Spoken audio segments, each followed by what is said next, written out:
So I'm gonna post a fast little live video before I'm uploading right now. Regular upload. It took me about an hour to finish reading the second part of the last Jane Doe, aka Chloe Black, filing, and I went just all the way through the end, all the way to the end. It's one of the filings that probably stood up the most with me, as I think the one from Ashley Morgan was a complete joke. This one, however, I'm not saying I believe her. I'm saying that it includes Ashley Walters in it, and there's a few parts on the filing that I'm gonna upload. It's gonna be reading like 20 minutes. That she's saying, well, this was happening, and the assistant was there, and the assistant was there, and the assistant was there, and the assistant, Ashley, said to her, well, just put a smile on your face and just do it. Well, I have a problem with that. Not only I don't think that happened, but if it happened, I think that Ashley Walters is very, very, very responsible. And I don't know what type of woman would just sit in a room when somebody's getting assaulted in the room next door or whatever, woman or man. And I'm just not going to say anything about it. Be like, well, put a smile on your face because of the payroll, because of you on the payroll, and the paycheck is good when you work for anybody like that, like Manson or anybody, and you can get to travel around the world and, free gigs and free trips and free hotel rooms. So you are actually letting somebody hurt one of your friends because we have to do what he says, otherwise he's gonna get mad. No, I don't believe it.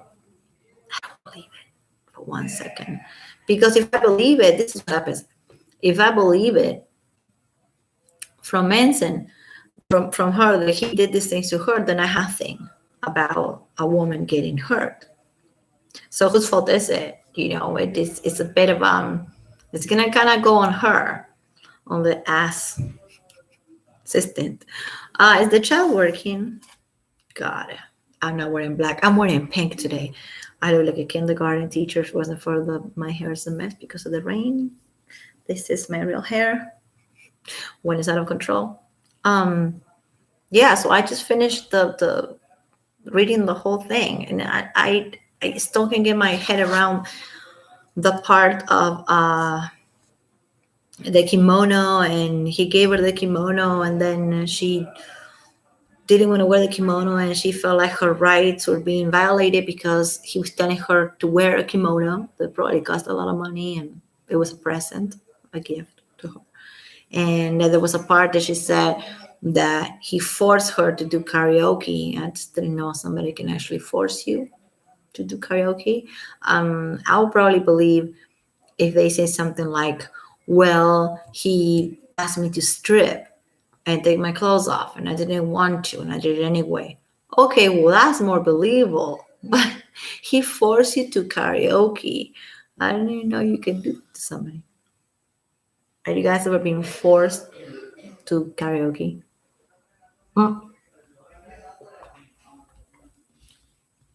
You was forced to do it, but also the assistant was telling me, put a smile on your face and do what he says. Because it's better that way. That makes Ashley actually sound like a monster. So, not a really good idea to put another girl's name on the filing. I don't think it's a good idea at all. So anyway, I'm just here to say that I'm going to stop uploading. There's like 20 minutes left of it. And in the meantime, we can just listen to some nonsense from what's her face. And I wanted to actually, so I'd rather read the court filing, because it's, at least in a way, like, lawyers are smart, even if they're evil. Some of them are smart. All of them are smart. So it's like reading a file. It is easier for me than just listening to this person who I'm going to play right now, because it's the amount of just craziness. But I am going to because I haven't in a while, and it's only like 20 minutes, only 20 minutes. And the way they talk about the dates is very freaking important. Because if you go, I said before, do your own thing, go on YouTube. Oh, you're on YouTube or Facebook or whatever, and look the Manson interaction with the paparazzi. And there's TMZ videos of Manson going in and out.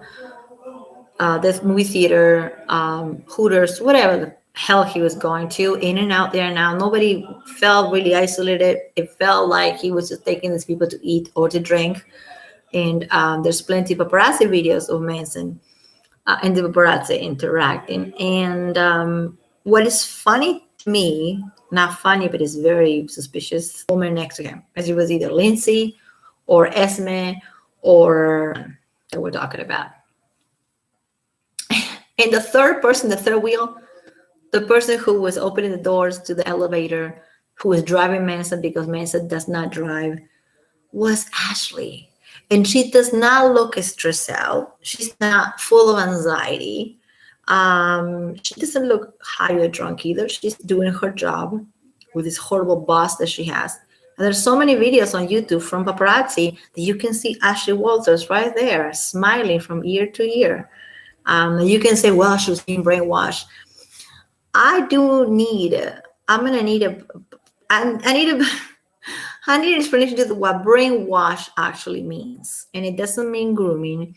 And you cannot groom an adult, as Evan tried to say. She was being groomed. No, she wasn't. You can say, well, she was love bombed. She was kind of brainwashed because she loved him so much. Okay, fine, say all that. But when you said that you're being groomed, you look like, because the definition of grooming is grooming minors for the use of sex, pornography, selling pornography, human trafficking. The process of grooming can only happen to minors. So you don't groom Evan. When Evan was so innocent, she already made like 4 movies by the time that she was with him, that she got with him, and all the movies are pretty fucked up. I'm just saying, because she talks about how like she has no idea of anything of the world, and she was so sheltered. Well, the movie she was working on, the movies that she put out, were pretty dark. Not a bad thing, they're good movies, but I'm saying when she pretends that she didn't know anything about the world and how things were really, really dark when she was with him. And there's something that amazed me of I'm not gonna find a little quote, but she said on the declaration for the Phoenix Act, she said, well, I feared for my life. When this was happening, I feared for my life. I felt like he was going to kill me. Okay, she said that, and there was many interviews ago, right, for the last 2 years, she said, in the last few months, she said on her Instagram that she didn't know what was happening, and it took her 7 years to understand what was happening. So wait a minute, like, so you didn't know. So when you said, I felt like he was gonna kill me, I felt like I was gonna die. Okay, let's believe that for a moment. But then years after, she said, just now, she said that it took her 7 years to come at terms with that was abuse. She just thought that was love. Well, if it took you 7 years to see that was abuse and wasn't love, then when you're saying that when he was doing these things to you, you feel like you were going to die, you're lying. You either feel like you were going to die. Okay, I take that. But you can't say 10 years after that, well, it took me so many years to come in terms with it. I thought it was love. Oh, so you thought it was love. You didn't think you could die. So my God, girl, like, I just, from all these people, I mean, I don't like any of them particular, but with Evan, I we all had it with her. She is the root of this whole damn thing. And for people to not see that, you're being blind.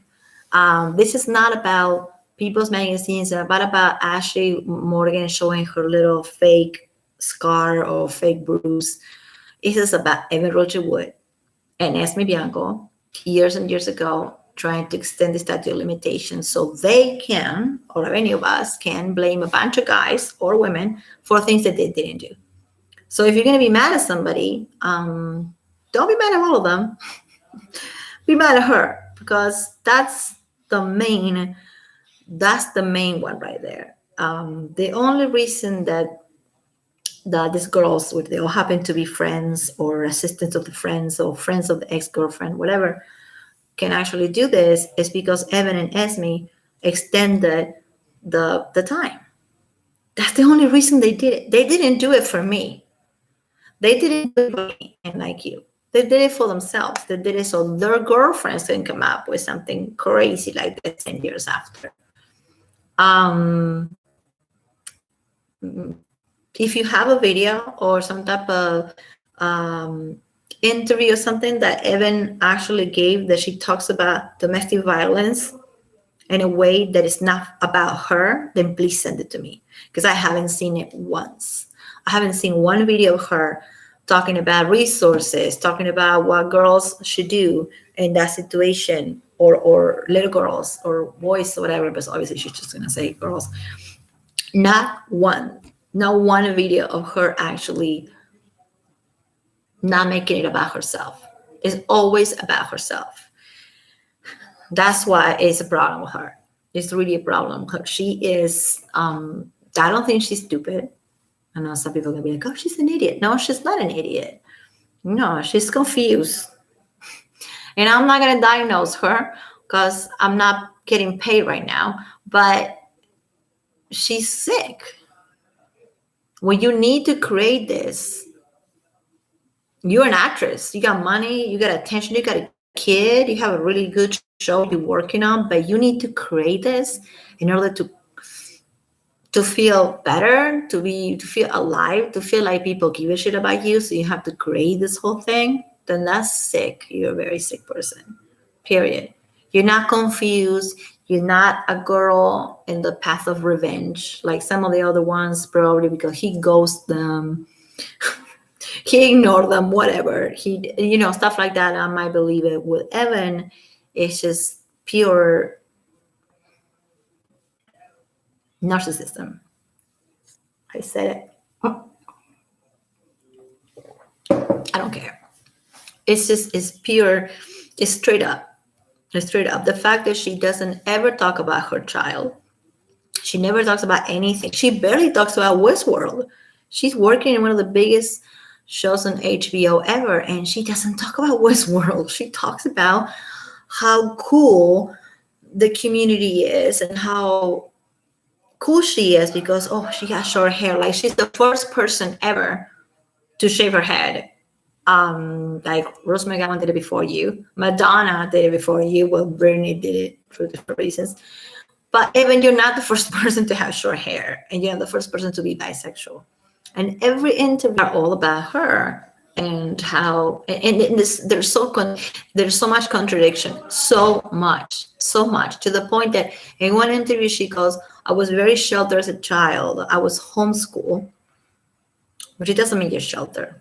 It just means you're homeschooled. We're not in the 1800s anymore. My kids are homeschooled and they do a lot of social activities just fine. It don't mean that you're sheltered, okay? But anyway, this is her character. This actually works for her narrative. And she came to LA with her mom. Poor mom, she dragged her mom to take her to every audition possible. They came to LA and then she started working in movies, and dark, fucked up, good movies, but dark movies. She wasn't working at Gilmore Girls. She wasn't doing Gossip Girl. Like, she was working in some dark material. And she's trying to tell all of us that she didn't know anything about life. But it doesn't match. It doesn't match. Especially, knowing that she was reading Lolita all the time. She was collecting the heart-shaped glasses and all that. But then she said she was being groomed, and then she didn't know what the world was. But if you are working in the industry, in the film industry, since you are 10 years old, you know exactly what the world is. And it's sad, and it's a fucked up world, and it's dark, and it's full of perverts, and it's part of it. I will never be part of it. But she knew exactly what she was doing that. She knew exactly where she was and what the world around her was. When she showed up to Manson's first date or first hangout they had, wearing the heart-shaped glasses, she knew exactly what she was doing. And this is not an innocent person. Lolita is not innocent. I keep talking about that I'm going to read Lolita, but I hate that book.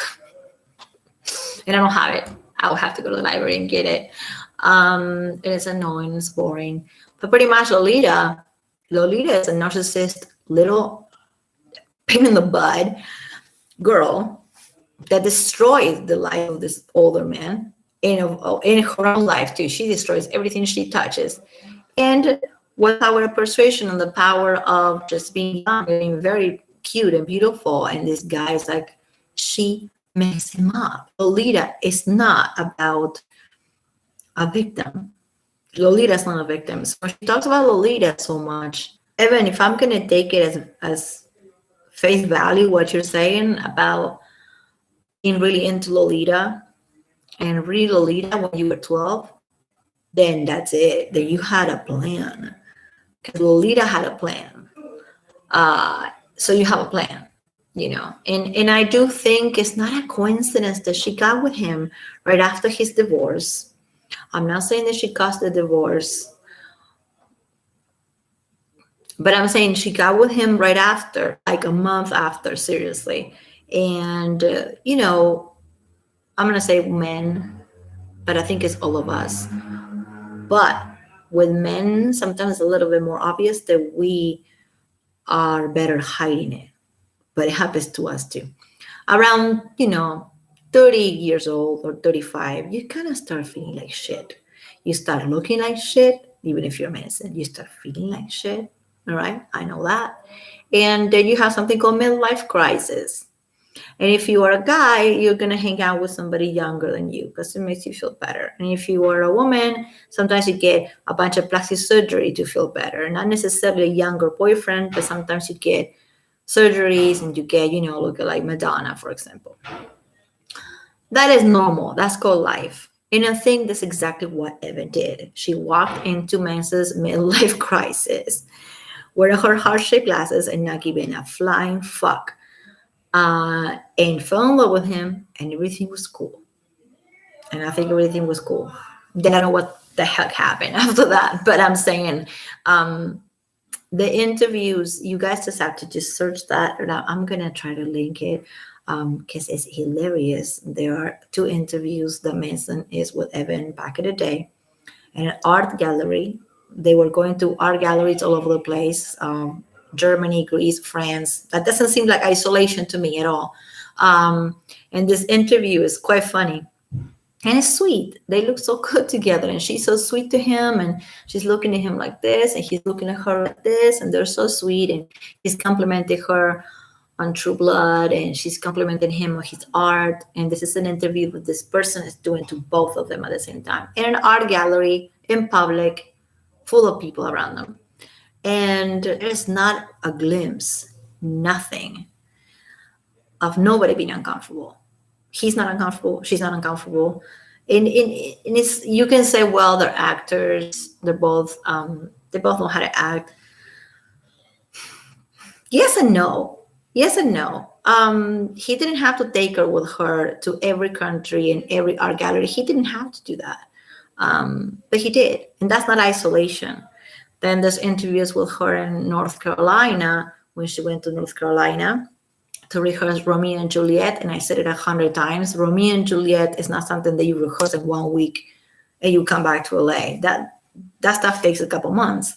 And she was in North Carolina. In the interview, she had the ring on her finger that I suppose is the ring that he gave her. I don't know why she would put it on that finger otherwise.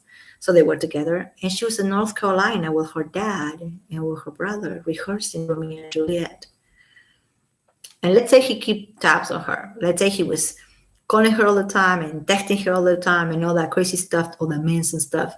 Well, she was in North Carolina with her parents. So that takes completely the case of her saying, when she was her testimony saying that he hacked into her Twitter and her Facebook and her cell phone was bugged. Okay. But even if that's true, you were still able to go see your dad. And if that's true, you go and see dad. I have a problem. This guy is doing this to me, and I'm sure dad is going to take care of the business. So I don't think that's true. I don't think none of it's true. The jealousy and the calling all the time and texting all the time. Maybe Manson has a problem with that. Maybe he does it. So again, I go back to the same thing. Is that illegal? To be a little bit needy or to be a little bit intense and text people 100 times a day, it might be a pain in the butt, but it doesn't make him a rapist. Or well, what worse can be? Any of those things that they're trying to get them that he is. It doesn't make you that. Then again, you never hear anything the other way around. Don't you think it's funny that you never hear anything like, for example, other people in the apartment, like male buddies. We know he's a kind of like a friendship type of guy. And I'm not talking about Johnny Depp because he's the most famous friend that he had. I'm talking about the other dudes that he hangs up with, from his band to just friends, male friends. Where were they? Like they were. So I'm supposed to believe that Manson has this apartment, apartment are women. Like there's no pizza delivery guy. I mean, there's no landlord. There's nobody that comes and installs the cable TV. I don't know. It's impossible for me to understand that everybody that went through that apartment is a female and he'd rape all of them. I just can't. And mind you, in 2 years, because before that, he was the guy that Rose described in her book. Amazing. And after that, amazing. But for some reason, he lost his head between 2010 and 2011-ish. That's not how mental health works. That's not how people, we always, you can have like a Ted Bundy, like a person like that he had that frustration and that repression for so long that when he started, he couldn't stop. He couldn't stop killing his women. He couldn't stop raping. He couldn't stop killing. But he was like that consistently. Then you have, they're consistent. They're consistent. They don't just like change and they're not an abuser anymore. And then they are abuser like for 2 years and then they're not anymore. That is really weird.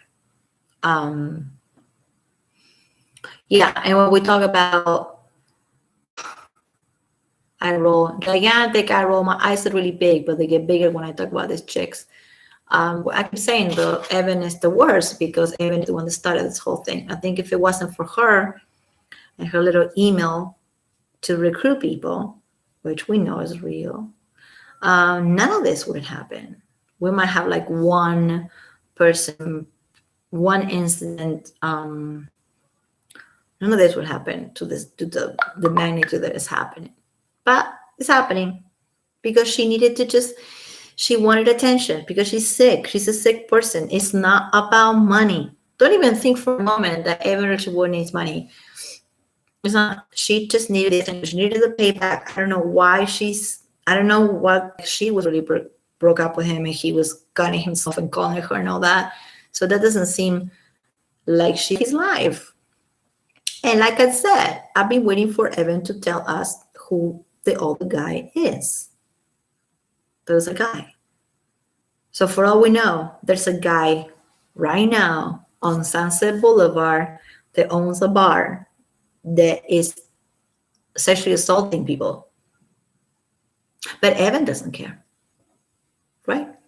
Because that's not like, what would I name Johnny Baloney, the guy that works at the Rainbow Room in Sunset Boulevard? I'm not saying people from the Rainbow Room are rapists. I have a short story with the Rainbow Room on Sunset Boulevard, but I'm saying there's like so many bars right there. And she said it was an owner of a bar down the street. So I imagine it's that street because the Chateau Marmont is like right there on Sunset. And that's all she said about the guy. So why we're not naming the guy? Because he's nobody. So we're not getting money from it. We're not getting interviews. We're not getting awards. We're not. If you're so much into social justice and you're doing this for your sisters and your sons and you're the LGBT community, you're doing this for everybody, then I want the name of that motherfucker. I want to know who the guy is because I want to go and meet him and beat his ass. Okay, that was a threat. That was not a threat. That was a promise. If I ever get my hands on that guy who actually did it, and I think this whole mess started with, I don't know what I do. I'll call on, I will do something because that is the problem right there. This did happen to her with that person, as my theory. Not just my theory, go out. A lot of people think this. And she's putting everything on Manson, just like America did in 95 or 96, whenever Columbine happened. The saddest thing that can happen in the world is children dying for whatever reason, especially going to school, thinking you're going to have a cool day or a horrible day, whatever, but you just mind your own business and you get shot. Okay, you get shot because some freaking weirdo that was not taking care of their mental health and their parents sucked and they did not have a good therapist, because that whole thing could be avoided. Trust me, it could have been avoided. They decide to go and shoot people. And you're going to put it on policy, but it's all related. You're not going to talk about mental health for children. No, you're just going to put it on, what was it? Alice Cooper and Ozzy and Manson. But I think Manson got it worse. He was only able to play in California and in New York and maybe Illinois, and that's it. Everywhere else, he couldn't even go anywhere. Rose McGowan says in her book that when they were together, they were receiving bomb threats. Like when she was with him, she was being threatened too for just being the girlfriend of the monster that created a mass shooting. So from that point, like being accused of this stuff, of having these girls cold in his apartment and not giving them food, compares to being accused of a mass shooting when young kids die. Because I was scared when that shit happened, okay? And nobody, and I was of age. I'm old, okay? When that was happening, I was in high school. And I remember the day like it was yesterday. I remember where I was. I remember who told me, and I remember in my head saying, oh shit, they're gonna put this on somebody. And I didn't know what I was, I don't know why I thought that. Self-consciously knew it.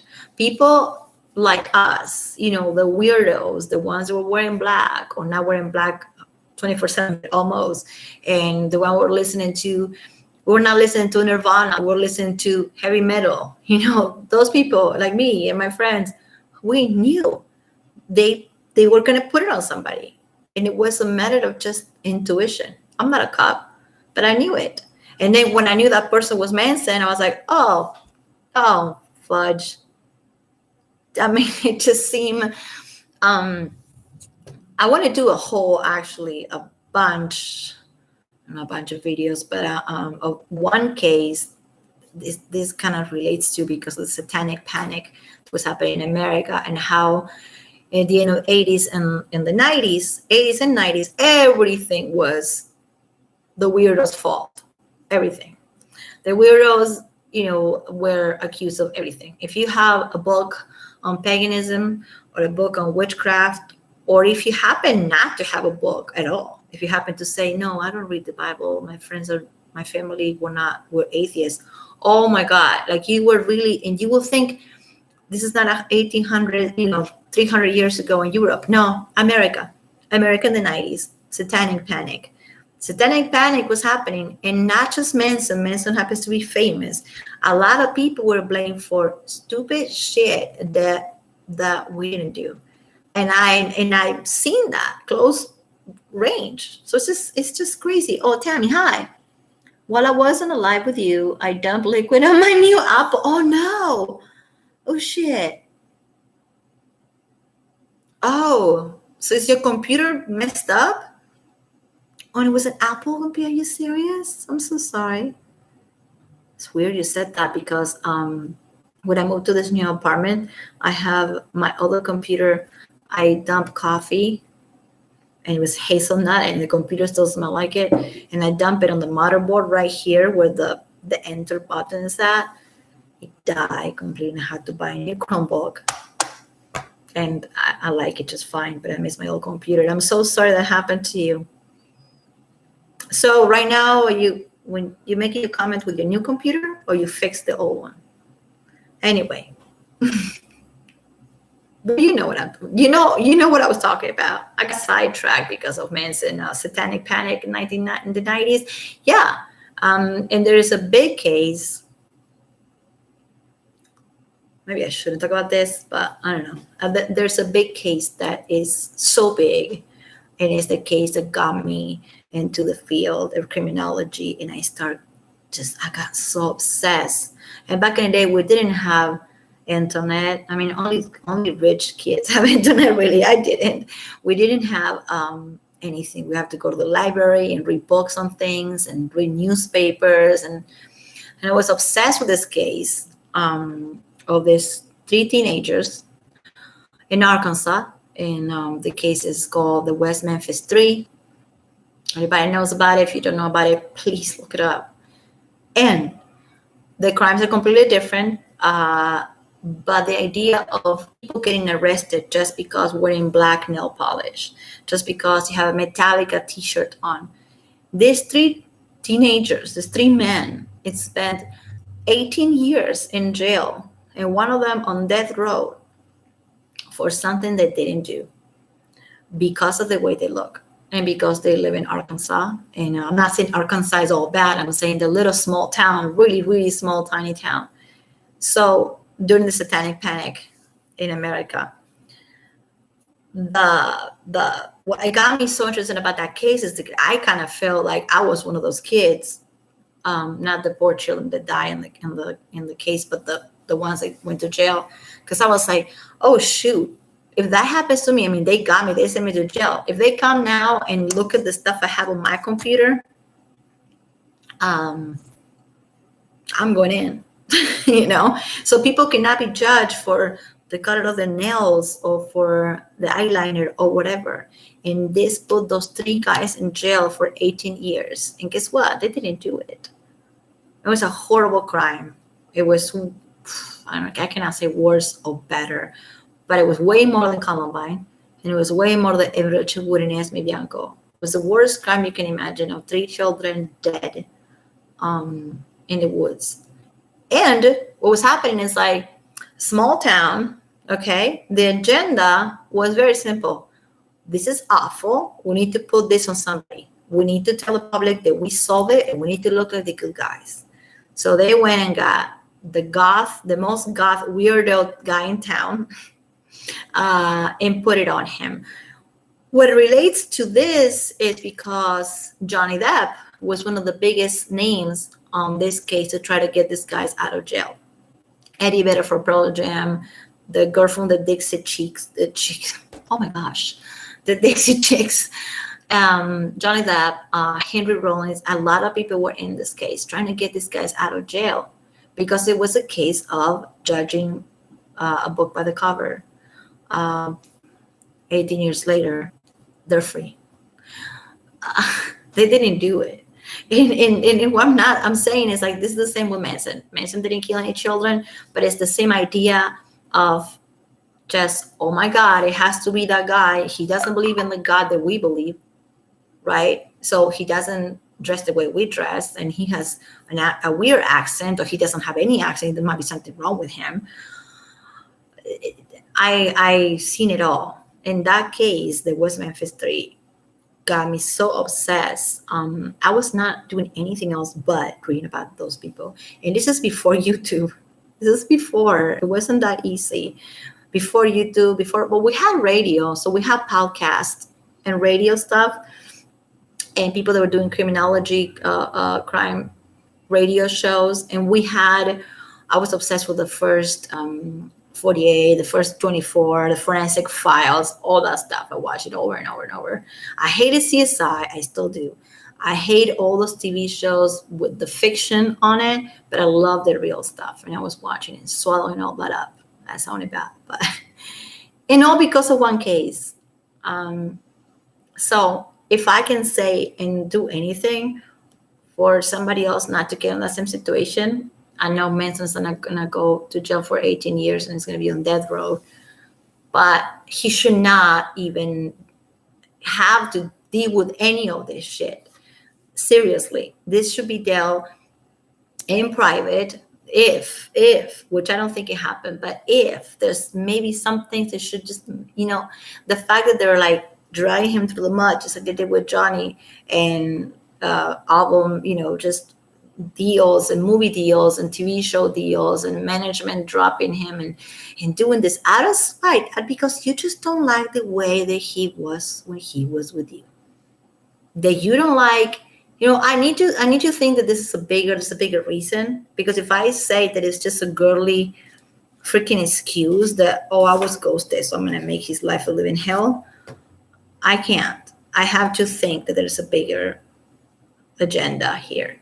And it's the same agenda that was going on with these people back in the 90s, the satanic panic. And it was a witch hunt. And when they're doing to Manson, it's a witch hunt. And I find it so ironic that his whole professional life, and he has lyrics and videos about witches and witch hunting, and oh my God, this is what's happening to the guy. It's very sad.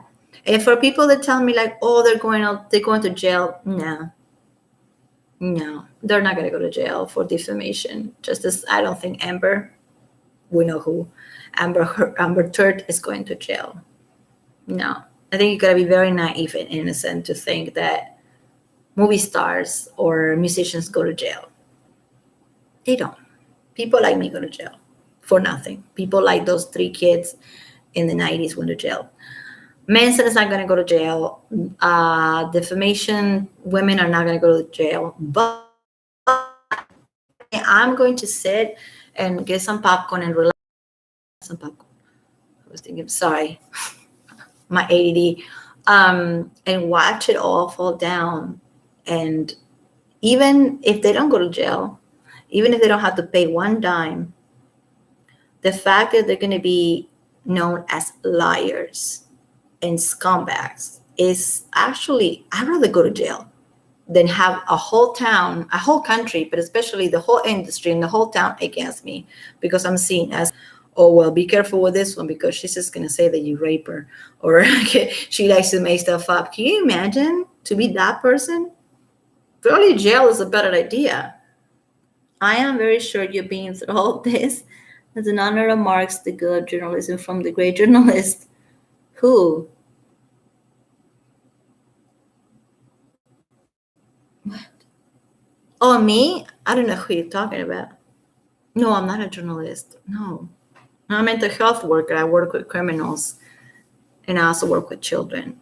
And it's very sad because sometimes the two go together. That's why I know. That's why I know what I'm talking about. When I see it, I see it. And when I see that, it happens a lot in my line of work that you have these children, right? And Evan, Esme, and all that, they're acting like children, really. The difference between children and women and men, they're adults. This is how it works. I know this is kind of boring, but anyway, this is how it works. In system, when you have a call and somebody's reporting something, if it's a child, 18 and under, you can say, oh, when I was 18, I was already, still a child by the law. You believe 100% that you go right away and you get that child out of there. And a lot of the times it's BS because children lie as well. But the difference between, you have to believe the child. So you believe the child and you call the social services and you get the child or get the parents out, whatever you're going to do. And then you investigate after you got the child out of that situation when there's abuse. It can be sexual, it can be emotional, it can be verbal, whatever. Economical abuse is a big problem too. So these are not children. These are grown-ass women. They are not in a little small town in France. They live in California, in the United States, in LA, and they know a lot about life. So there's no innocence and there's no There's this lack of, oh my God, I don't know, the world was so cruel. Yes, you did. You work in an industry, probably the cruelest industry and the most evil that you can, well, maybe not the most evil, but one of the right in the top. And you're gonna tell me you don't know? So I'm not gonna believe them like I will believe a child. There. And that is just what I do, if anybody was wondering. So yeah, just dealing with learning the ins and out of the system, and how, like, the system right now is failing Manson. It's failing Manson big time. Maybe I'm speaking out of my butt, because perhaps in a couple months, or maybe 6 months, or maybe more than that, we can see his lawyer just coming out with, I know he came out with a couple of statements, but a longer one, and set up a court date, and then let's see. But I was saying on my other video that I was worried about a trial by jury, because the same reasons that I was talking about in the 90s about putting people in jail because they wear Metallica t-shirts. If we have a jury of people all walks of life, not just me and you, that we happen to like him, I guess, he might not be in good shape. And I'm not saying this with disrespect or any depth of judgment. I don't judge him. I know he's innocent. I pretty know, yes. But you put Manson on a trial with like 12 people, you know, there are gonna be some women, there's gonna be some men, there's gonna be people of all ethnicities and all status and all walks of life. That's what a jury is supposed to be. It isn't supposed to be biased. It's supposed to be a stranger that is like, listen to your story and see if it works or not. I don't know if it's going to be good for him. So I do not want a trial by jury. And this is what that chick, Ashley Walters, is asking for. And I think that's so vicious. Like Amber Heard and Johnny Depp, they didn't get a trial by jury. They didn't. That would be actually kind of funny. They didn't. So why have Manson cross-examined by a judge, cross-examine the girls, just like they did with Amber and Johnny, and that's it? Why you want a jury? You want that because you know that is not his forte. His forte is not pleasing people. He is what he is. He's an artist, and the reason we like him is because he's not into pleasing people. He does whatever the fuck he wants. So him in front of a jury might not work that well. And I'm not being insecure about his innocence. I'm keeping it real. Really, I don't think it's gonna work well. Because if you think about a jury, you think about people. Okay, it can be little, Johnny down the street that happens to know who Manson is, and maybe it could be, Timmy down the street is a butcher and works in a meat market. He's like, oh, that Manson guy, oh, that guy, the guy who said he's the devil. Oh yeah, it's his fault that those kids shot themselves and the whole school down. Oh yeah, that guy. So you can have a person like that in the jury room. So I don't think, I'm laughing, I'm just out of nervousness. I don't think it's a good idea. But don't you think it's funny that Ashley Walters is the one pushing for that hardcore? Esme wasn't. And then there's the want to hold it accountable. Okay, listen, if you got RAPE, you want your abuser behind bars.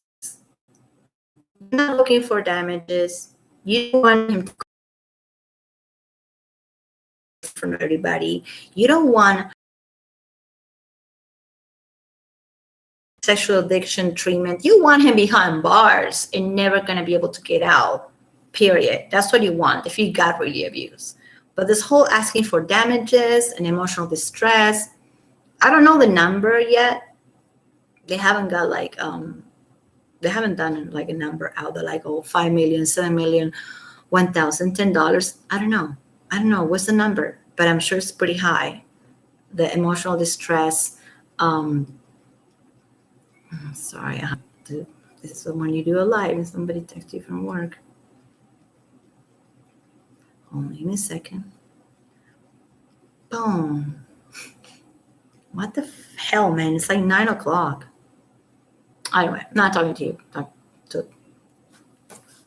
Yeah, because you're always on the clock. Like if you are working in any type of field, you can work in a library. You don't have to be a cop. I'm not a cop.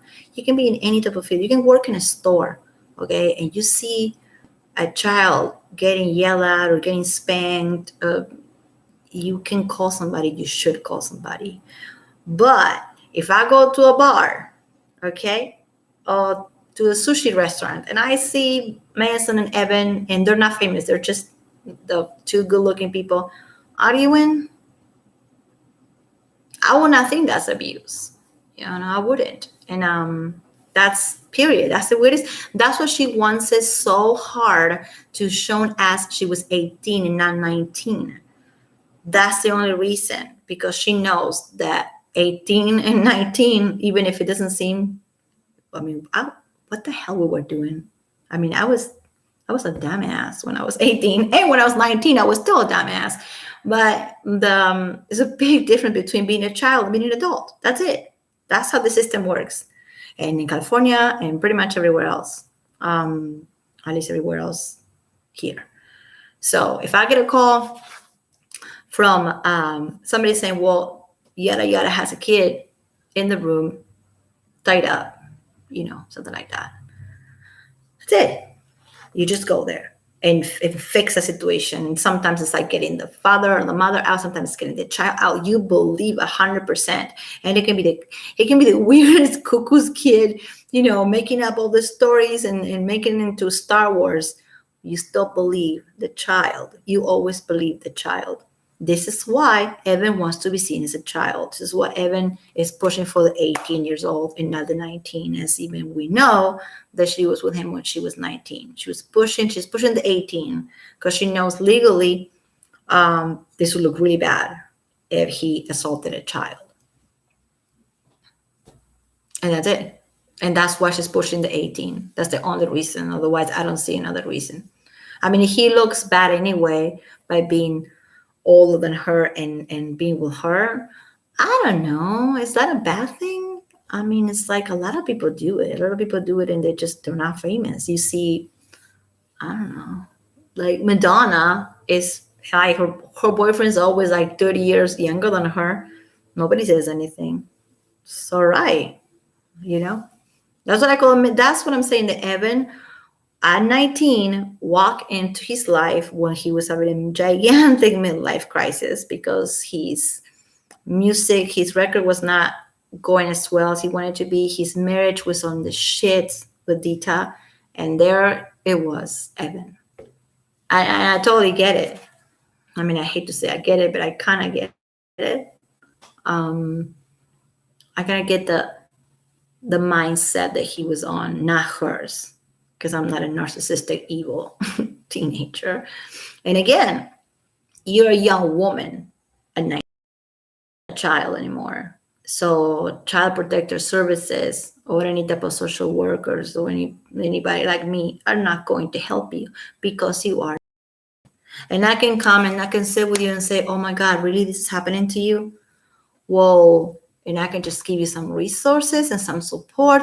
But when it comes to it, by the law, you are an adult, even if you're an idiot.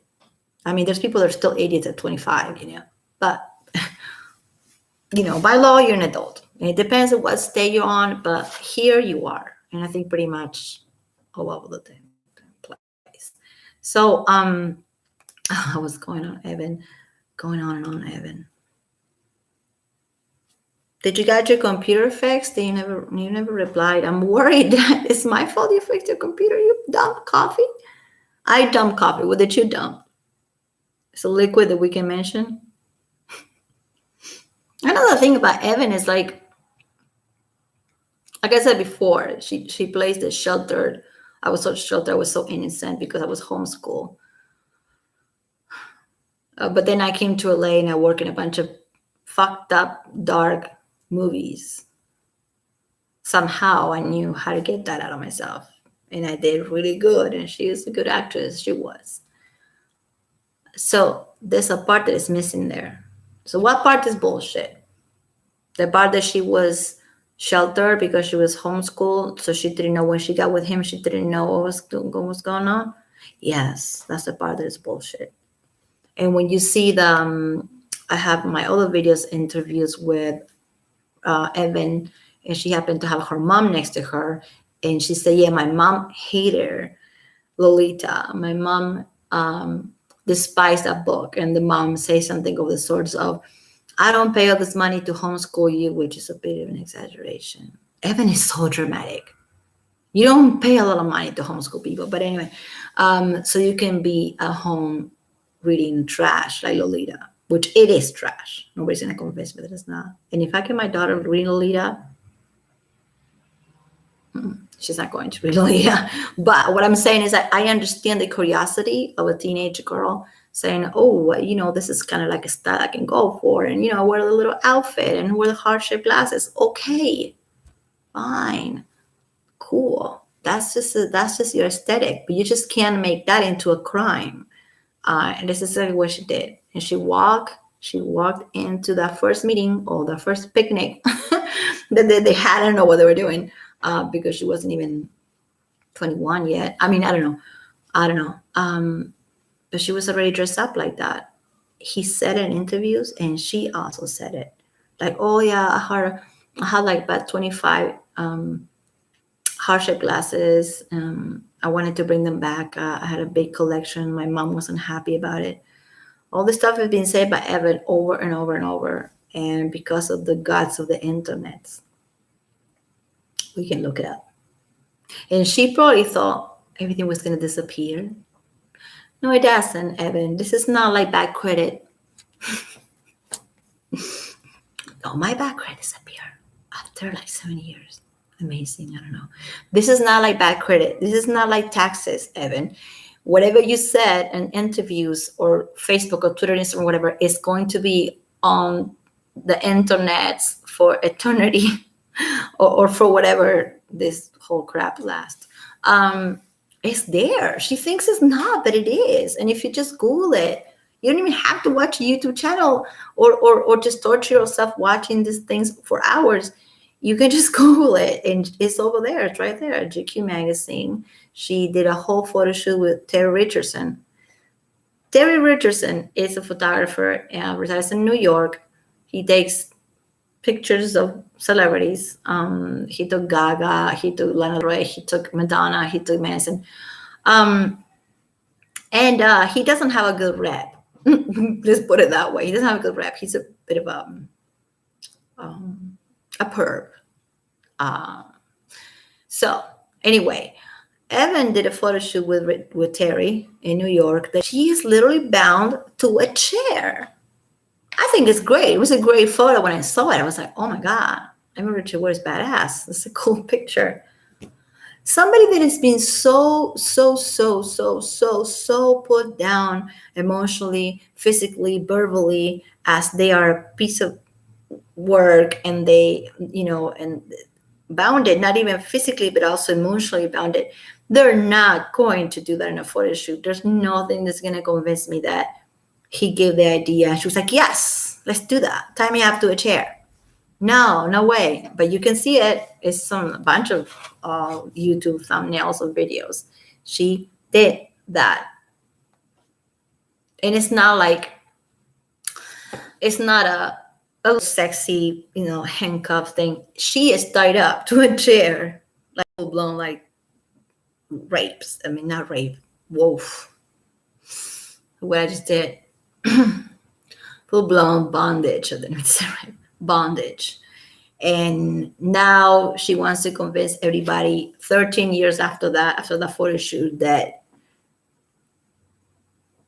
yeah, I go over and over with a good old, it doesn't add up. And you don't have to be a lawyer to see it does not add up.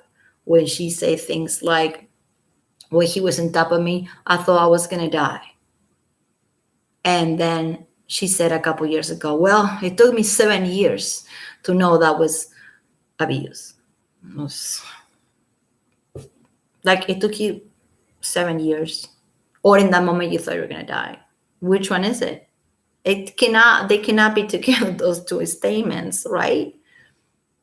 Like it took you, like, anyway, whatever. She drives me freaking crazy. Not a lot of people get to me. I'm very, I'm like a non-stick pan.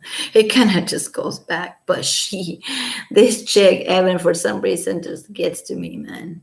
It's just crazy. Oh yeah, this is another clip that is quite funny. I mean, not necessarily funny, but that she's talking about how she's not going to name anybody. I'm doing it from my phone because it's easier. Because YouTube hates me. I mean, YouTube hates Chromebooks, and I have a Chromebook computer, and they do not like each other. So in this clip, Evan says this is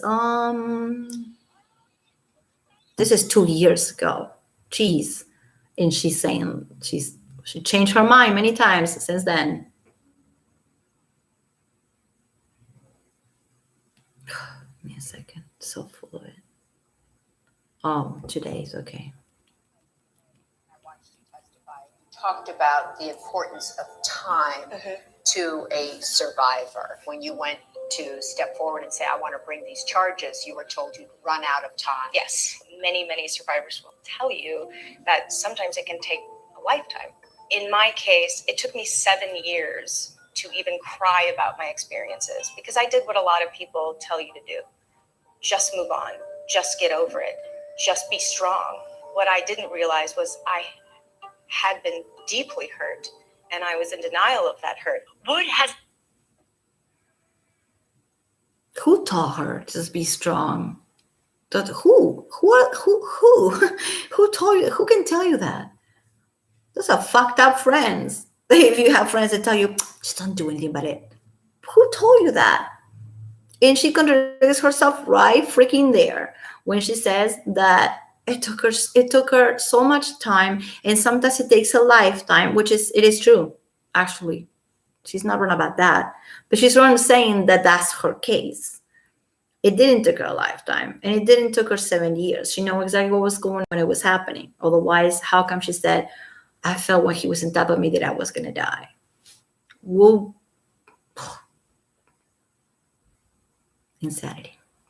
Named her abuser and says she doesn't plan on okay, this isn't about this. Because I did what a lot of people tell you to do. Just move on. This is the just jam. Get over it. Just be strong. It was not going to name his abusers. But I didn't realize was I had been deeply hurt. More than one and abuser. I was in denial of that hurt. Wood hasn't named her abuser and says she doesn't plan on it because this isn't about revenge. She says it's about giving the power back to survivors. When you hear yourself, you know what it's about? It's about doing this so all your girlfriends can come 10 years later and do this stuff, this hot mess that we're doing right now. That's what it's about.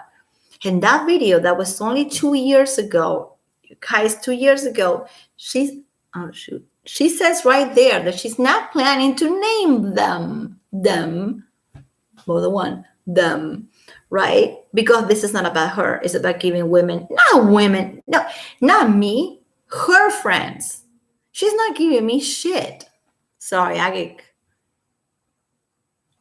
keep getting my comments back, but they're not posting. Don't worry about it. I don't know. Is that YouTube doing some funny stuff? No, I'm reading your comments. It's all good. I got them. Don't worry. Girl, I got them. Yeah, YouTube does funny stuff, but the only good way to tell is if I go on my Gmail and I have a notification that your comments were there. I trust that more than YouTube. So don't worry. I get them.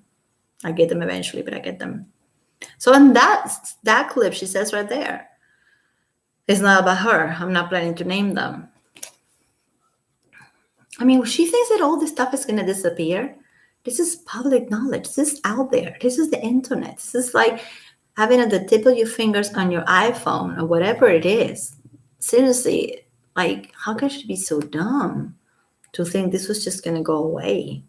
And then there's plenty of interviews that that she should be talking about Westworld or whatever cool stuff in her life, and she talks about Manson again, more about the LGBT community, and how hard it was for her to come out. So hard. No, it wasn't. No, it wasn't. We're not in the. She talks about it like we are in the 1950s or something. You know what Evan seems to not understand, because she's very young, but she's not that young, is that a lot of people came out before her. The path, the wave of the way of her, and people like her coming out as gay or bisexual. A lot of people shed blood, tears, and sweat. So little Evan Wood can come out and say, I'm bisexual. But I mean, what about David Bowie? The main person I can think of is Bowie right there. Bowie in the 60s wearing glitter, and in the 70s saying that he liked women and he liked guys. David Bowie did it, Evan. David Bowie was having his bisexual moment way before you did. And then you got Madonna, and you have a lot of people. And she thinks she's such a like punk rocker just because she talks about liking girls. And that doesn't make you, that makes you a better person. I don't know, I never knew that. I mean, I don't know. It's like I'm a better person because I do what I do. I work what I work. Or because I have red hair. Or today I'm not wearing black like I'm always. I'm wearing pink. So I'm a better person. The heck? I just find it funny that Richard Wood girlfriend was sending the emails. Yeah, Ilma Gore. If you know who Ilma Gore, please look her up. I don't even want to see her face. Yeah, the email was sent all over the place. Let me put my hair up. It's getting hot. It's being hot. I'm wearing a sweater because I was at work, but I should be taking this off, put a shirt on. Yeah, she's referring to Ilma Gore, which is Evans Richard Wood's ex-girlfriend, sent an email, a very nice little email, and it doesn't look really like damage. It doesn't look like something that is going to be big, like it became something really big right now. And the email says, we hope this, we hope that you're safe and sound. We are talking to the girls that have experiences with Marilyn Manson, or hang out with him during this time, and we would love to talk about your experiences with you and share experiences with you. That's it. The email was nice. The email was not like, oh, we're gonna do this. But what happened after the email is a problem. That's when I think Manson's lawyers can go and say, well, this is conspiracy. Because when you're recruiting people,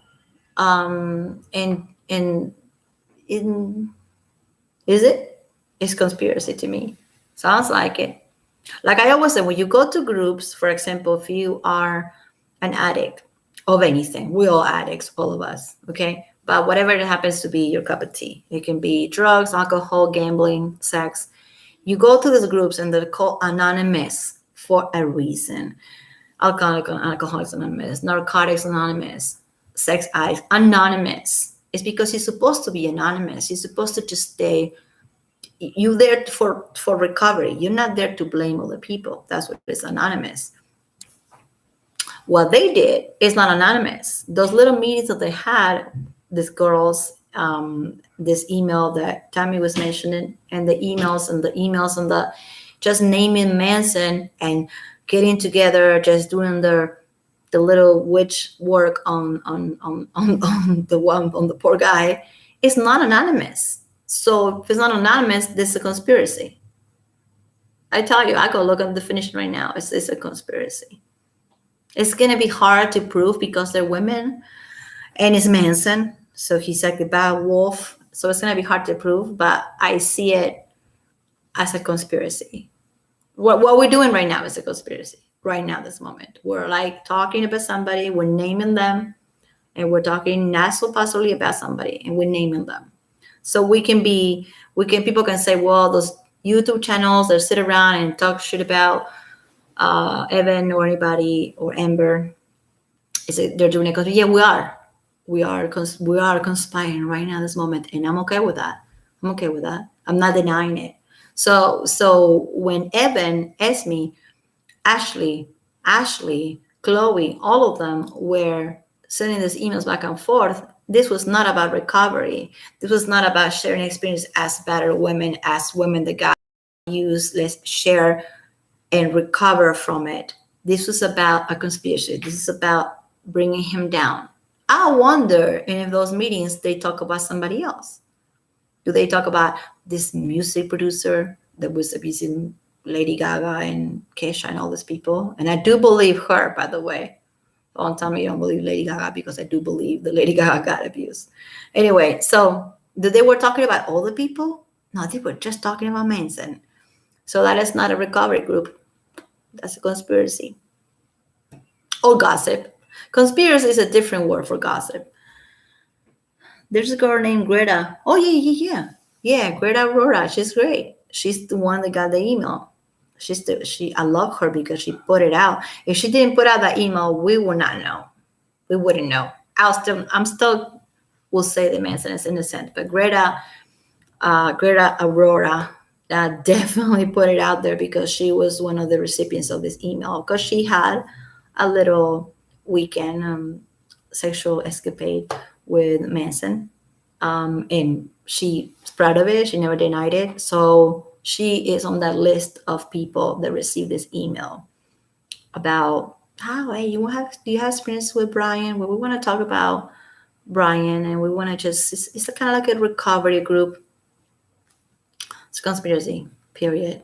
Actually, Ashley Walters' name, how stupid it was that Ashley, are you there, Tammy?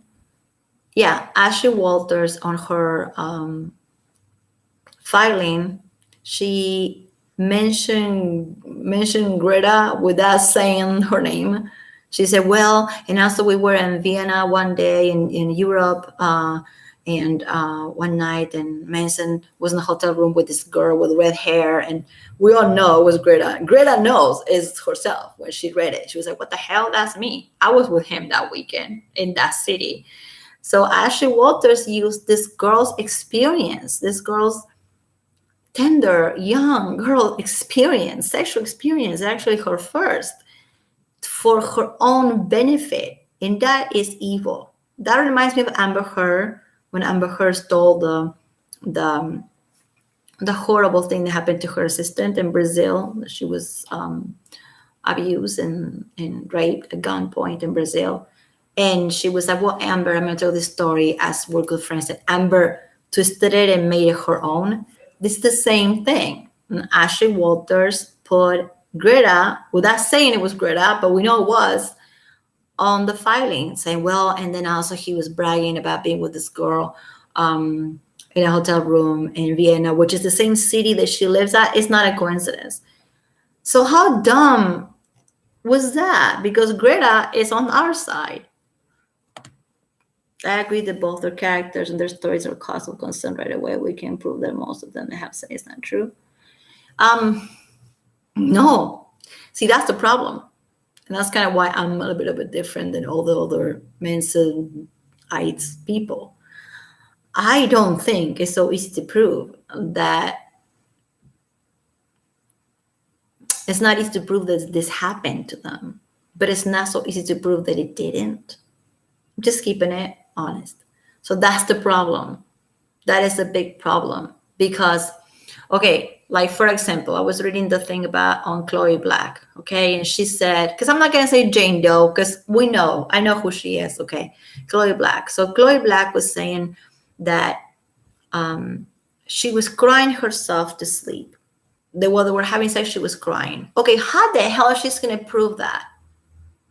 It's just, I had to believe her at face value because I'm a woman and because I cry before in bed. I cry myself to sleep many times. So I have to be like, okay, Chloe, I believe you because it happened to me. How did he's going to prove that that didn't happen? And how did she's going to prove that it happened? Mind blowing. Yeah. Cry myself to sleep. Okay. And so you and everybody else, I mean, How is she going to prove that stuff? There's some things about the knife and the cutting and the marks. Oh, another way that these psychopaths, narcissistic people twist the narrative and make it their own. For example, Johnny Depp, he does what? Well, he used to. Hopefully he doesn't. He self-harm his whole adult life, and he never even covered it. He has tattoos covering it, but because he likes tattoos, he said it before, he self-harm. Okay? That's a problem, and that's really sad, and that's a problem. That's not something to make fun of. And what Amber did, she put that on the file and put it right there. Oh no, Johnny does that, I don't. And then what? Who also self-harm? And we all know this. Manson. Manson has been doing that since the 90s. And it's not just for shock value. He does it. He has his tattoos are covering also his scars. He self-harms. It is a problem. It is a disorder. It is something that needs to be taken care of, not making fun of. And what Evan did? Evan said that she also self-harms. That's a psycho. That's a psycho right there. Getting somebody's experience and making it your own for your own game and for your own little novel in your head, your whole Lolita thing you got going on. He was self-harming before she was born. Jesus Christ. I mean, seriously. And then she posted a picture. You all saw the picture of Evan Richard Wood on Instagram posting with her scars. Literally. I mean, if I can imitate it, I will, but I can't because I don't do smoky eye as well as she does. The picture is like this, right? She's like this. Imagine my bracelet to be a scar. Just imagine it, because I don't have them. I could. There's nothing. I won't be embarrassed to say if I have them. I would show, but I don't. So imagine there's so in the picture of Instagram post, this is about a year ago. She's like this, and looking at the camera, and her makeup is gorgeous, gorgeous makeup, and you see something that looks like scars. But it can be a burn. It can be a scar from a burn, you burned yourself with something. And usually this part, you can burn yourself in the kitchen. You can burn yourself doing your hair. It looked like a lot of things. But she posted, the caption was like, I know how it feels to want to hurt yourself.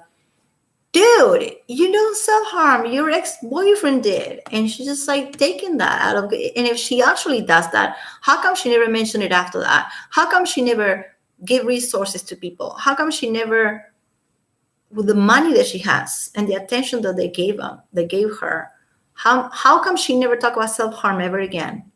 Only on that post. You don't just self-harm once, first of all. So if you have that problem, you have it. And you're constantly in recovery. It's one of the hardest things to stop. It's really, really fucking fucked up. The fact that she made fun of that and took a picture with all her makeup done really got my blood boiling. And mind you, she only did it once. And she never talked about self-harm ever again. Oh, because talking about self-harm does not sell, I guess. And talking about abuse, sexual assault gives you more credit. I believe I'm innocent on that and agree with some of his ways. Yeah, exactly. I mean, I can say that, I got the AC at 65 now. I must be a monster. I'm a monster. What? Oh, no, mine is a 69. He got a 65. Yeah, so I'm 4 degrees higher than becoming a monster that makes everybody being cold right now. I'm alone right now. I won't be even making this video if I wasn't alone today. So when I have people over, and my children as well, or friends, I tell them, hey, I like it cold. Put a sweater on. If you know me personally, this is what I tell my friends all the time. They know that if they're coming over, they better bring a hoodie because it's gonna be cold in this apartment. Because I like to feel cold. So I'm horrible. I'm just a horrible person. And the whole idea with the food deprivation, I mean, you want me to give you I give you the address. I know where that place is at. And you can map it up. I think they did. Oh, yeah. Connor Kurst mopped it up on her Instagram. This is what happens, okay? So this is the apartment right here. I can't believe I'm gonna use Rose McGowan's book to illustrate this. No, I'm not going to write on her book. But this is the apartment right here, right? So this is apartment, Manson's torture garden apartment, and this is the liquor store under, okay? And there's like right here, about a mile away, there's a police station. Just saying. Then this way, okay, apartment. This way, there's a 7-Eleven. Everybody knows what 7-Eleven's at. It's a 7-Eleven, convenience store, gas station, whatever. And there's like a bunch of stores. This is not the middle of the desert in like, like Arkansas or something. This is West Hollywood. There's a bunch of stores. I keep saying why she didn't go to the store and ask for help, and why she didn't go to the police station. If she was maybe embarrassed, some people are afraid of the police for some reason. I mean, I'm not, because I work with them. It's all good. But if you don't want to go to the police, you can just go to the gas station. You can go to the. Why she didn't? You know why? She was high as a kite. Well, would you, if you are on drugs because you were doing ecstasy all night or whatever, you're not gonna want to go talk to a cop. And that's why she didn't move her vehicle, because she was too fucked up to drive. But she's making it sound like he was kidnapping her, and he was telling her, well, no, you won't be able to move your vehicle until 7 a.m., so you better stay, might as well. No, that is not the truth. Or maybe it is. Maybe he was trying to do something nice for her, because LA parking is a bitch. So maybe him saying that was not actually a perverse, morbid thing to do. A lot of places, Ashley, you could have gone. I'm thinking if I was high or drunk, the last person I want to be dealing with is a cop, right? Or getting in my car and driving away if I'm too messed up and I'm going to get pulled over. I think that's the reason she stayed that night. Doesn't take rocket, like it's not rocket science. After reading everything on the net, I now believe that Manson is JD's very good friends because they're both lovely men. Yeah. And the thing that I think they, oh my God, I'm tired. The thing they have in common, they're both great artists, and they're both eccentric, and they're both weird in an eccentric, positive way to me and to us. But some people will not agree with that.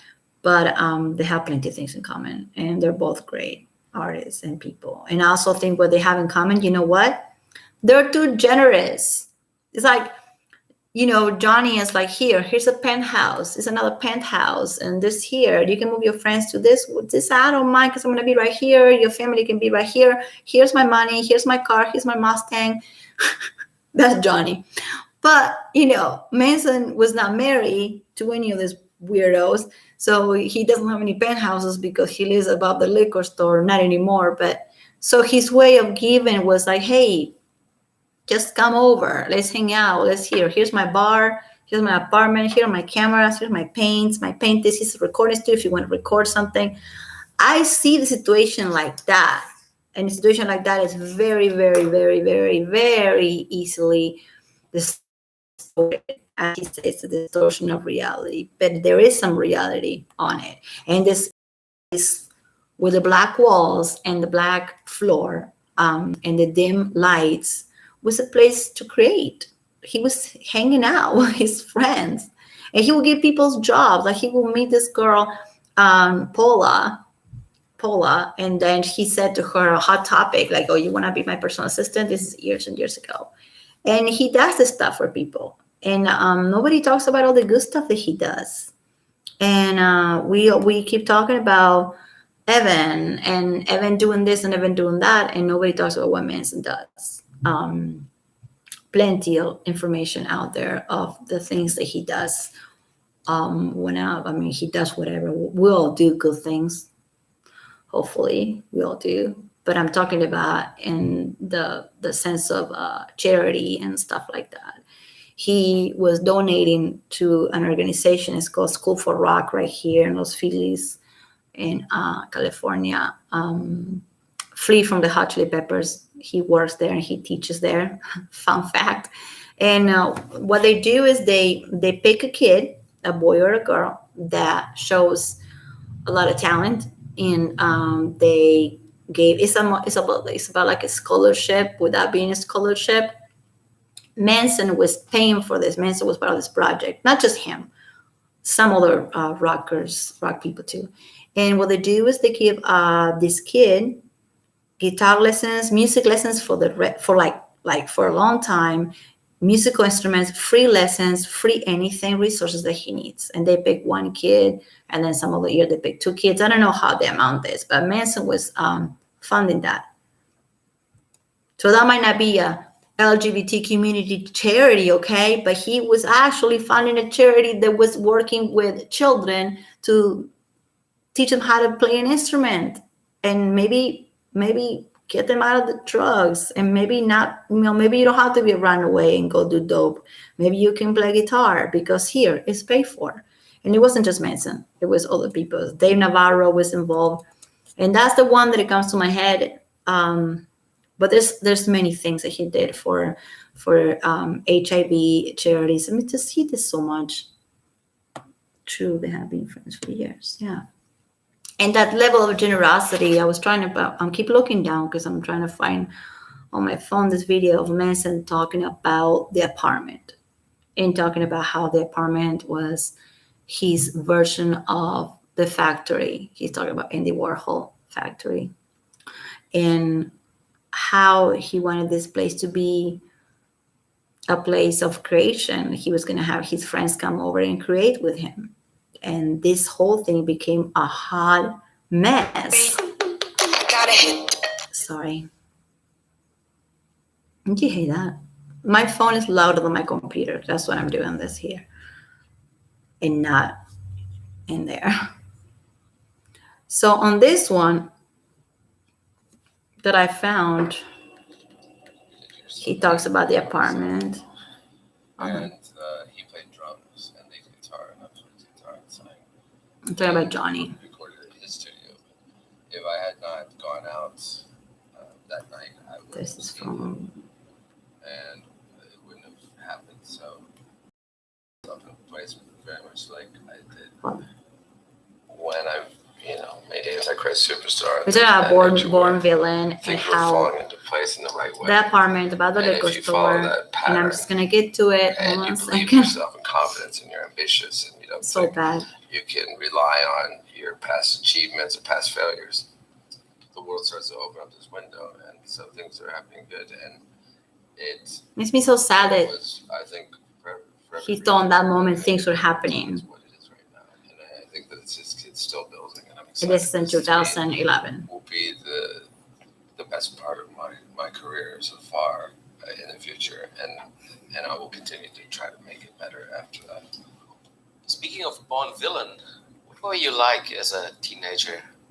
Well, I was always a bad kid. in the Why? sense, Why but I does was always people shy. ask that type of stuff? It's like, seriously. I want to get to the part that he talks about the liquor store apartment. Which, of course, me wearing lipstick would seem like the place where I would get recognized most often. Oh, here it was But Hollywood. I think people don't expect me to be where I live. So it's almost like hiding in plain sight. So I'm able to go out in Hollywood. And this past year was an important part of putting myself back into not the media. Because there's a big difference between, it's difficult being He's about to talk an about artist or rock the star house and the artist that he was collaborating and with. a celebrity. And you know Because who? if I just want to go have dinner or something like that, paparazzi take a picture of you. If I do a concert or something like that and they take pictures of me, it's two. So a lot of times that affected me because I'm not going to complain and say that, stop bothering me, because I'm not, it's not like I can sit here and look at myself and say I'm not asking for attention. But when I want to just socialize with people that I, find interesting and respect in the city of Hollywood, which is a strange place to sort of adapt to. In Hollywood and Berlin, to Yeah, me, it's very are strange. made very strong references Because he's to talking, in- I'm just in a gonna lot keep of my going. art. He Because talks about how this is the best year, like he feels super creative, like he's not he's not socializing out there with the strangers, but he's in there collaborating with other artists. These people he talks about are Ashley, Chloe Black, all these people. Esme Bianco saying, oh yeah, he just told me he wanted to collaborate in this music video. He talks about this in this interview, and he talks about it in such a good, lighthearted light, like, okay, which I just had this apartment with a bunch of cool stuff, and I invited my friends over, and then something happened after that they made this whole stuff up. Spend time with friends and meet artists that inspired me. Make new friends and Make new do friends. collaborations with people that I admire, and Eli Ross. Makes me so sad that he keeps talking. He keeps saying We friends. became very, very close best friends, and I've been friends with Johnny Depp since I was 19. So 21. The whole thing about him just having things for friends to come over and use his cameras and his paintings and his bar. This was a problem. He got too many people coming over, and he was just giving the key to people. And in that sense, he is very much like Johnny Depp and very trusting. And that's not. Hopefully, that's not going to happen anymore. I don't know how much money these people are going to ask from him. It's not going to be $7 million like Amber did. Okay, this part.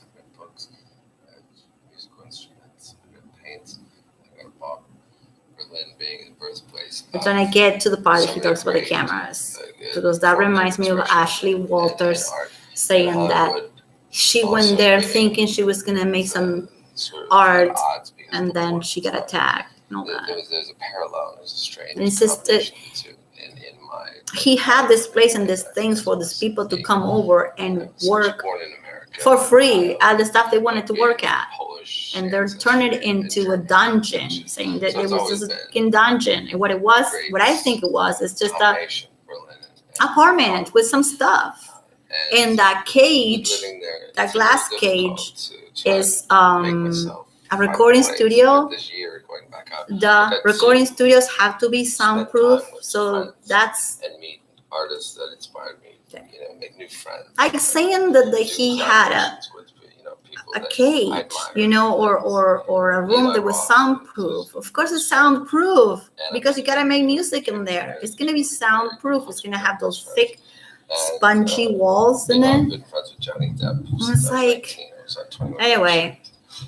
And it didn't have a lock. It didn't. A lot of people that actually were there saying the room, it kind of looked kind of funny. The whole place looked kind of funny, but there was no locks. No locks. Do you think there was a lock? No. I was not keeping myself out of public association, socializing with. I'm just getting back to the thing I want to get to, but my idea is that that was, in some sense, my version of any. Here. I can invite my friends who are creative over. I've got cameras, I've got lights, I've got smoke machines, I've got movies, I've got books, I've got musical instruments, I've got paints, I've got a bar, I've got whatever you need, and we can just have fun and we can be creative. And so, that led to a lot of great things. And, working with Johnny, we did cover our song together. It's so sad as a bonus track. that he said it led to awesome creative things, being with friends and collaborating with friends. This is in 2011, at the same time that there's chicks are saying that he got them to take pictures and take off their shirts off, whatever. It's so sad. It's just beyond. It's beyond. I found that bit. I really have to look for that one because there was a lot of other crap in it. Okay. My next one is going to be on my favorite person, Evan. And I'm going to play those two when they were in Germany or somewhere. And she was praising him, and he was praising her. I mean, he was being nice, and she was being nice back. She wasn't being a bitch. And that's why when she talks about isolation, I have a big problem with that word because I know what that is. And that's not what she was experiencing. Not one bit at all. Oh, Tammy, you still there? Do you want to hear the joke? You want to hear the joke? Oh, yeah, we all like his voice. Especially, I like his voice when he's saying, like I was watching this interview, I'm like, this guy's doing good. He's finally doing good. Oh my gosh, finally. He has some friends that he's with. He's sober. Oh, he's soberish. And he done I love Born Villain. I love that record. He's finally doing good. And then all this bullshit happened. Sure. Well, you know what I'm talking about, right? I know you know. I'm talking about our little Miss Wood just being so smart. Yeah, hold on. I can play this because it's not me singing it, it's her. So hold on. And the other women on this show, it's like a talk show for women, which is that ready. You know what I'm talking about. And it's so like this whole clip is full of it, not only because Evan, but also Sarah Silverman is there, where she was like, Sarah Silverman, when she started, she was the biggest racist and her sense of humor was so fucked up. And I usually laugh at certain things, but she was beyond. And now she's on this show, all like being a feminist and being all like Black Lives Matter. And I'm like, I remember her jokes are pretty bad. Not Evan, Sarah Silverman. Aye, Evan and your smoky eye. I have a picture, right? I don't know how to post a picture in here to show you this self-harm picture of with her smoky shadow, beautiful makeup on that she posted on Instagram. And then she never said anything about it after. Don't you think that's crazy? She talked about self-harm and post one picture. And it wasn't like, well, call here if you're in crisis, national organization of whatever, suicide prevention link, nothing. It was just her face and her scar. No resources, no help for girls, nothing. That's what bugs me about these people the most. It's not only like their victimhood, and how much they love their victimhood.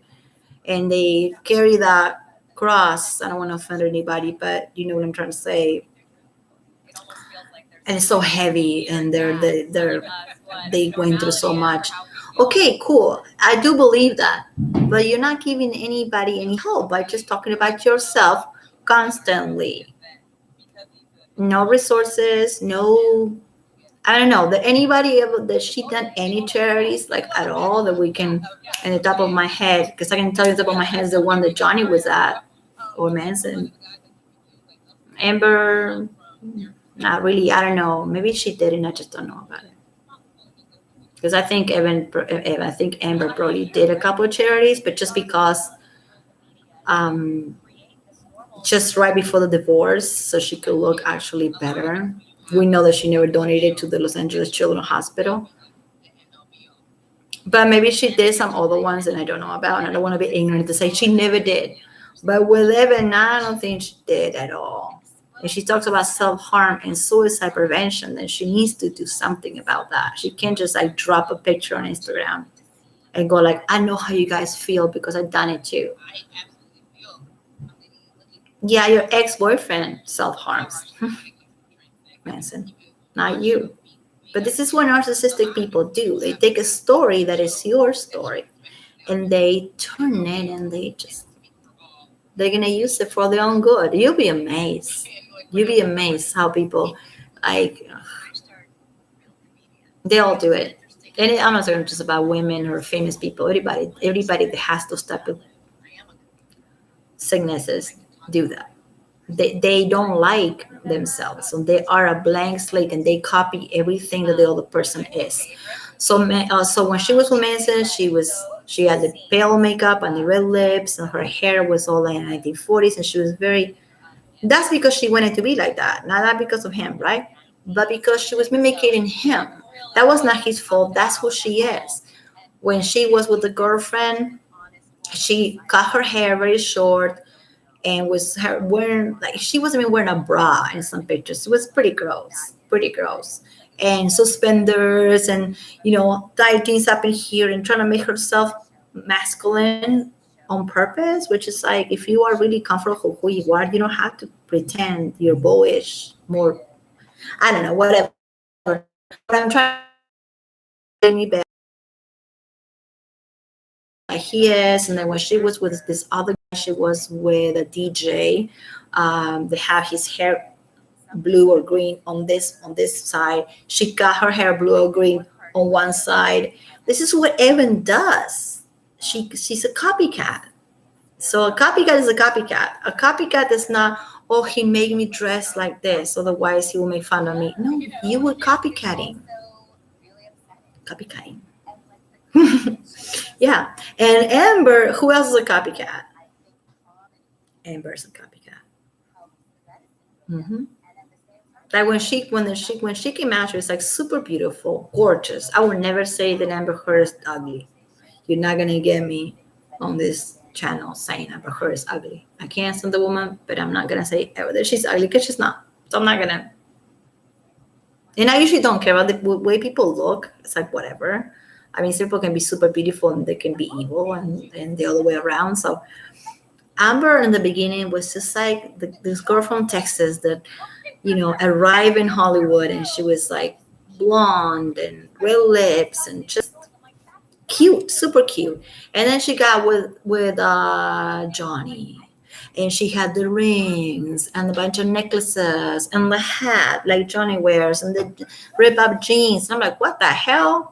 She was like, she was like this Texan girl, like kind of remind me of like a skinny version of Anna Nicole Smith, and very glamorous. And then she's all bohemian and talks about beatnik poetry and the 1960s. And I'm like, that's what we can wish she was with Johnny. She became Johnny.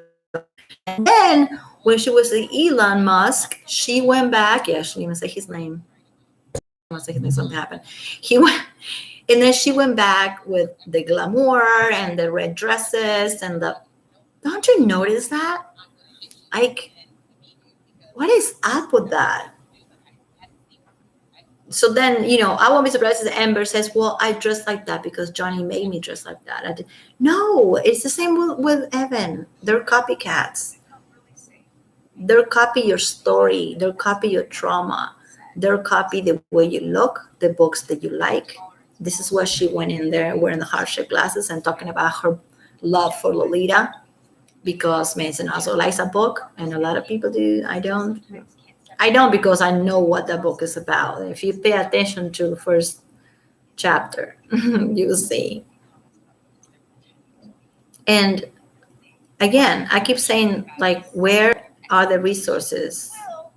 Okay, there you go. Okay, Tammy, I'm sorry I'm making you wait. I gotta go. We're gonna get to the joke. God, this is hot. I'm gonna put my AC on 65, just like be like Manson. And I'm gonna food deprive all my girlfriends are gonna come over tomorrow. Nobody's gonna eat in this house. We're gonna be cold. God damn it. Let's all drink. That would be funny. That would be a good prank. Considering the situation, it'd be like, I'm gonna be like Manson tonight. So you guys wanna come over? We're gonna have a sleepover, all girls. Nobody's gonna eat. Nobody's gonna eat. We're gonna be cold. Okay? And you're gonna wear a kimono for me because I say so. And I'm gonna force you to karaoke as well. I hope you're okay with karaoke because that's what you're gonna be doing for me. It sounds stupid that sounds when I say it. That's how stupid the whole thing sounds like. Okay, I go at it. I'm waiting because my phone is taking forever. I'm fine. Yeah. No, every time I mention Elon Musk, my only one video on Elon Musk had a bunch of problems. Okay.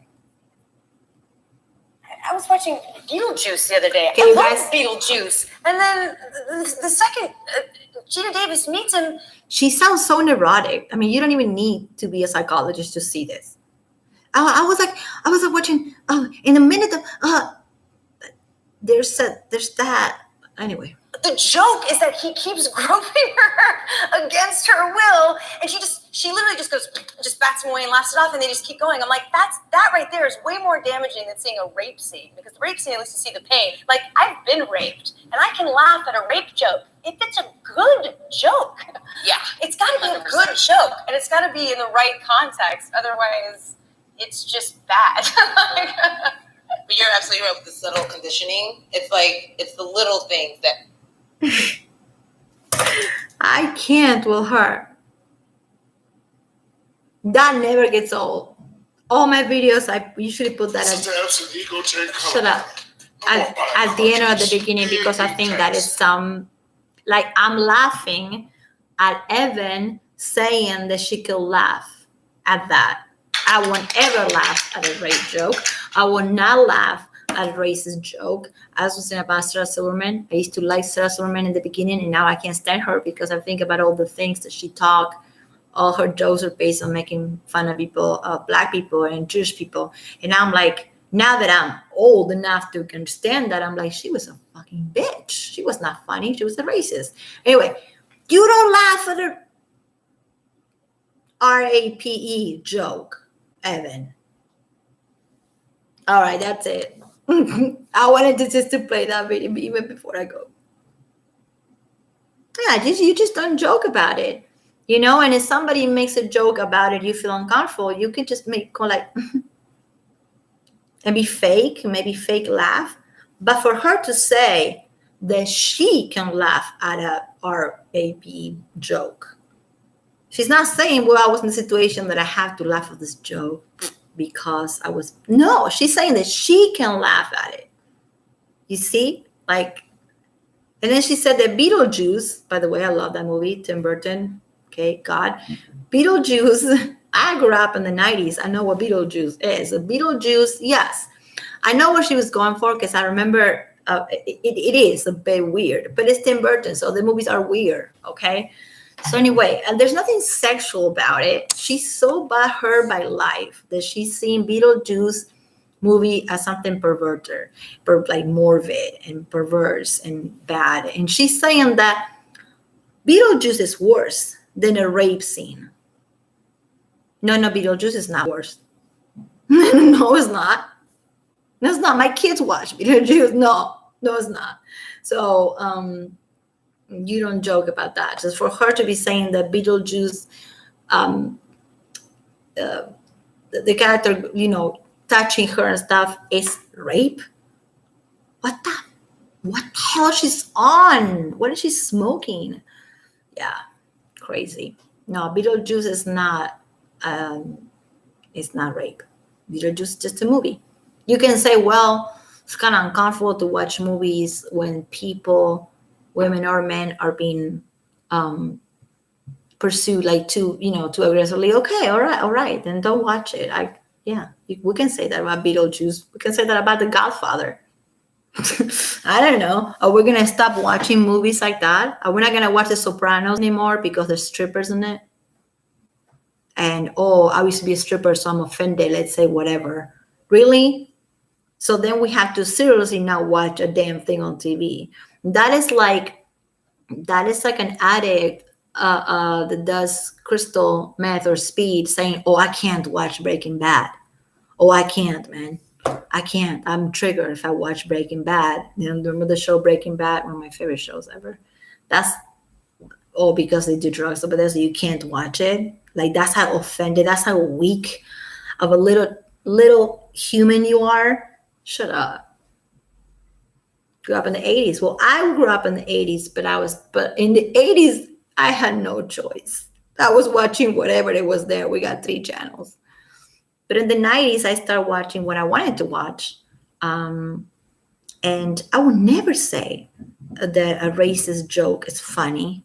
I will never say a rape joke is funny. I mean, she says, the way she says it, and then she laughs at the end, it is scary. My computer's going to die. That's it. Thank you. Tammy, it's all good. I can see your comments just fine. The difference is like when you put them here, it's actually better. But if you post them on the videos, it's all good because I can read them later. It's all good. And by the time this is over, my other video is uploaded right now. Has been for a while, but I've been yapping about and here for a long time. So thank you for watching, whoever's watching, and please do me a favor and don't believe everything that you see or read or even watch. You know, do you? You are okay. So you're 9 months or younger than Manson. I am. Well, he 53 now. I'm 10 years younger than Manson. I'm old. Thinking like back in the day, people weren't even making my age. Like we will be dead by if we were. Yeah, no, I'm 10 years younger than him. I like what I'm saying is when Columbine happened, I was in high school, and I remember where I was, and I don't remember what I was wearing. I remember who the person that told me was and is, and I remember thinking, this is gonna be on somebody. And I wasn't even in a really. Why would I? It's that intuition that you have when you are a different person, when you are a type of an eccentric person or a goth or a punk rocker or whatever you happen to be. You know that stuff is all around you. Like you in a family dinner, you know, and if something goes bad, it has to be the goth girl's fault. It has to be her. You know, something goes back in your heart. Oh, she had, you know, witchcraft books, so it has to be her fault. That's kind of how I felt before. So then with Manson, when Columbine happened, I was like, oh shoot, this is just it's gonna be a witch hunt. And it was. I'm old too, honey. Yeah, well, to tell you the truth, I feel it's weird. Like I feel younger now. It's really strange. When you have children, the age, you're not aging the same way. I'm not explaining it. Like I did so much stupid shit at the time that it was okay to do it, and then I stopped. And it was like the best thing ever. But the best decision ever was to stop doing this stupid shit. But even I put myself in situations that were really dangerous. Now that I'm thinking about it, and like I'm saying, like LA and stuff. And even if something happened to me back then in those situations, I will acknowledge that I went there. Okay. I faked my way into a club and saying that I was older when I wasn't, and that I did with my girlfriends that day, that I got on the car with certain person and that I invited that person to my house. Like this has to be some